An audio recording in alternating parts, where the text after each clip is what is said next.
Level 1. The Bottle. You're 14 years old.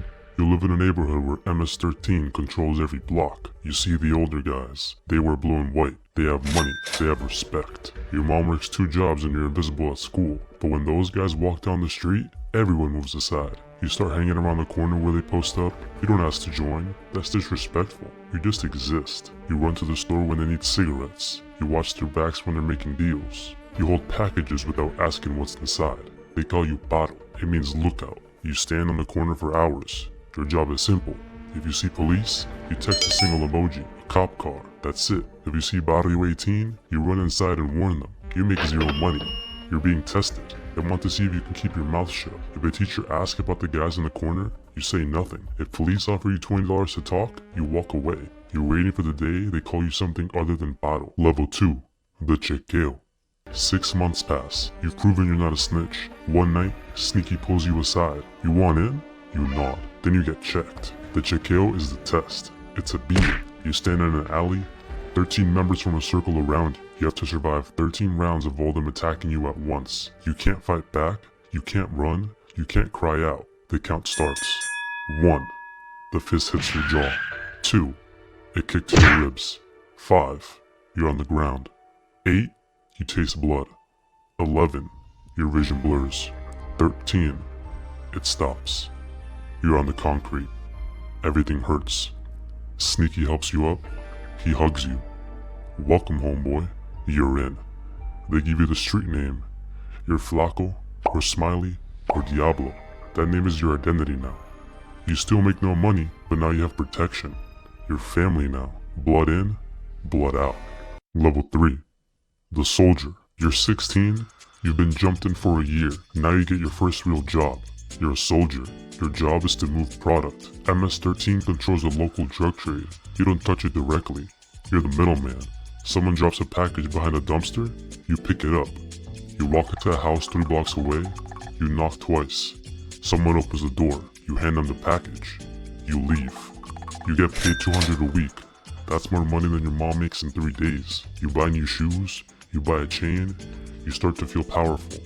But the risk is real. If the police catch you with that package, you're going to juvenile detention. MS-13 doesn't bail you out. You do your time. You keep your mouth shut. That's the rule. If you snitch, you die. They will find you, even in prison. You also have to put in work. When the clique needs muscle, you show up.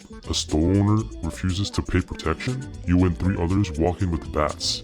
You smash the windows, you leave. Next week, the owner pays. A rival gang member is spotted in your territory, you grab a weapon and you go hunting.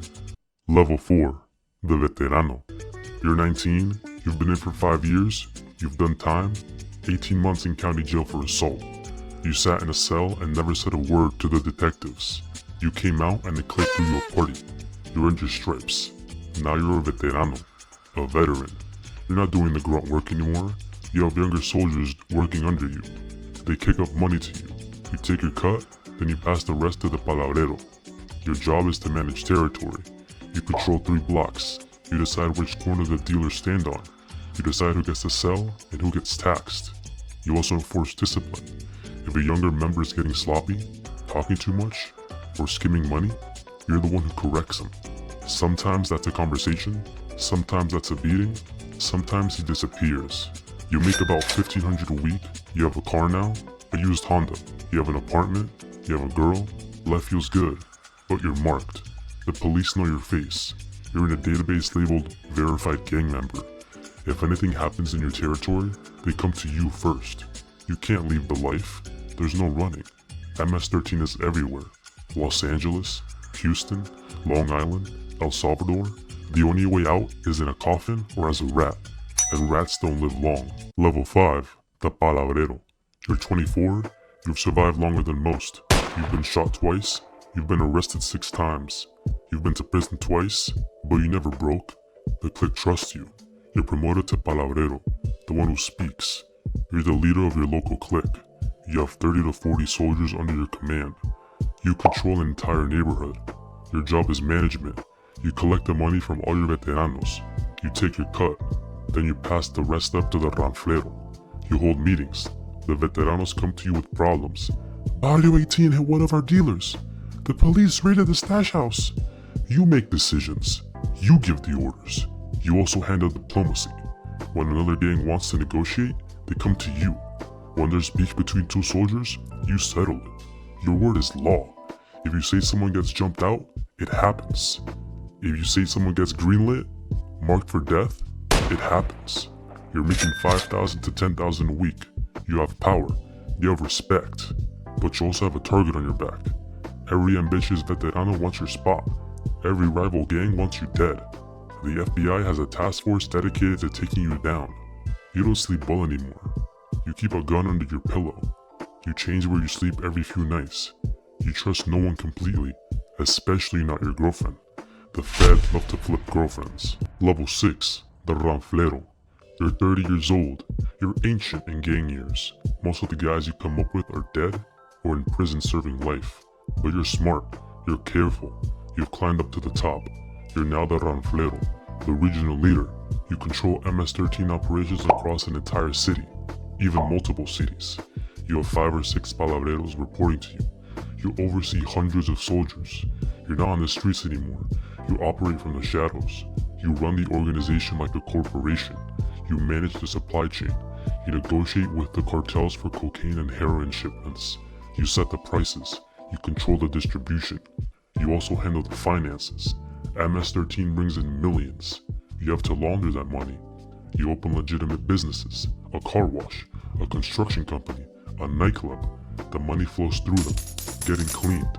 You're pulling in $20,000 to $50,000 a week. You live in a nice house. You drive a new truck. You wear expensive clothes. To your neighbors, you're just a successful businessman. They have no idea, but the pressure is crushing. The FBI has a wire on your phone. You know this, so you never talk business on phones. You meet in person. You speak in code. They're also dealing with international politics. MS-13 is not unified. It's a collection of cliques that sometimes cooperate and sometimes war with each other. You have to keep the peace, and you're connected to the shot callers in prison. MS-13's highest leaders are locked up in maximum security prisons in El Salvador and the United States. They send out orders through lawyers and coded letters. When they say move, you move. When they say someone dies, that person dies. You're powerful, but you're not free. You're a prisoner of the life you chose. Level 7, the shot caller. You got arrested. The feds finally built their RICO case. You're looking at 30 years, no parole. You're going to die in prison. But here's the thing, prison is where MS-13 really lives. On the streets, you are powerful. In here, you're a king. You're sent to a maximum security federal prison. Within a week, you've connected with the other MS-13 members inside. There are dozens of them. They run the prison. You become a shot caller. You're one of the leaders inside. You control what happens on your cell block. You decide who gets protection and who gets stabbed. You settle disputes. You enforce the laws. You also communicate with the streets. Your wife visits once a month. She brings news. She takes your orders back out. You're in a cage, but you still have power. You run the prison economy. Drugs come in through corrupt guards. Phones come through drones. Money flows through commissary accounts. You tax everything. You also order hits. A guy in the streets is snitching. You make a phone call. 3 days later, he's dead. A rival gang member gets transferred to your prison. You give the order, he gets stabbed in the shower. Prison is your empire now. You have respect. You have authority. You have control. The only thing you don't have is freedom. Level 8. The international leader. There's one more level. The highest level. The founders. The legends. MS-13 was born in Los Angeles in the 1980s. Salvadorian refugees fleeing civil war formed a gang to protect themselves.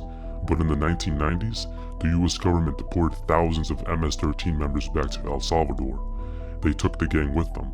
Now MS-13 operates in 2 worlds, the streets of America and the streets of Central America.